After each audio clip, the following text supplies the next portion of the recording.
పురుషుడికి ధైర్యం ఎక్కడిది? అతిథి పిలవాలంటే ధైర్యం ఎక్కడిది?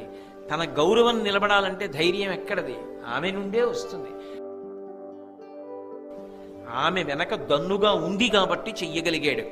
అంటే నిజానికి ఏ ఇంట ఏ పురుషుడు ఏ గొప్ప పని చెయ్యగలిగినా వెనక ఆమె ఉండబట్టే.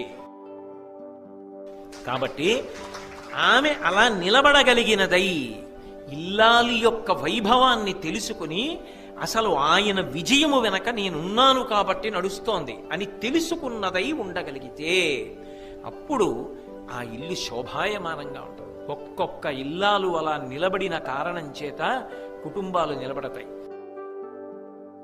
ఒదగడంలో గొప్పతనం ఉంది కదా. మంచినీళ్లు ఎందుకు గొప్పవయ్యాయి?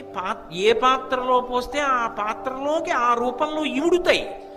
నువ్వెక్కడ కూర్చున్నావో ఆ స్థానంలోకి ఇమిడిపోవాలి, అప్పుడే అందం. అలా పర్యటన చేసి సరదాగా తిరిగి రావడానికి ఎడుతున్నారు వాళ్ళ కొడుకు కోళ్ళ. ఆ పిల్ల వెడుతూ వెడుతూ ఆ అత్తగారిని పట్టుకుని ఇడిచింది. అత్తయ్య 2 నెలలు నిన్ను విడిచిపెట్టి ఉండలేను అత్తయ్య, ఆయన రమ్మంటున్నారని వెళ్తున్నాను. నాకు ఆశ్చర్యం వేసింది. ఏమిటి ఆ ఇంట ప్రశాంతత, ఆ ఇంటి వృద్ధంతా ఎందువల్ల వచ్చిందంటే తాను కష్టపడినా ఆ కష్టం తన కోడలకి రాకూడదని ఆలోచించిన అత్తగారి పెద్ద మనసు. అమ్మ నువ్వు 5గురికి ఇచ్చి వెళ్ళవే, నేను ఇస్తాను లేవే బంగారు తల్లి, తెల్లవారకట్ట నేను లేచి నీకు వంటలో సాయం చేస్తాను లేవే అమ్మా అన్న అత్తగారు అవుతుంది. కాబట్టి ఇంటి పాత్రల యొక్క శుద్ధిని బట్టి నేను ఆ ఇంటి ఇల్లాలి వైభవాన్ని గమనించి ఆమె యందు నిలబడతాను అని లక్ష్మీదేవి అంటూ, కాబట్టి నీకు లక్ష్మీ కటాక్షము కావాలంటే ఆమె ఎలా ఉంటే అనుగ్రహిస్తుందో అలా ఉండడానికి ప్రయత్నం చేయి. నేను కాదు చెప్తున్నవి ఇవన్నీ, లక్ష్మీదేవి చెప్తోంది అని మీరు గుర్తుపట్టాలి.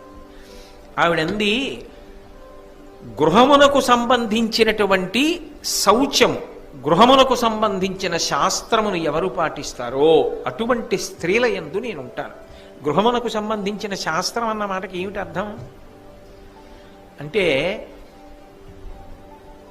మీ మీదెందుకు నా మీదే పెట్టుకుంటా. ఉదాహరణ, నా తమ్ముడు ఉన్నాడు అనుకోండి, లేకపోతే నాకు అన్నగారు ఉన్నాడు అనుకోండి. పోనీ తమ్ముడు అంటే ఉన్నాడు, అన్నయ్య అంటే లేడు, నాకు నేనే పెద్దవాడిని ఇంట్లో, అందుకని అన్నయ్య అంటే గొడవలేదు.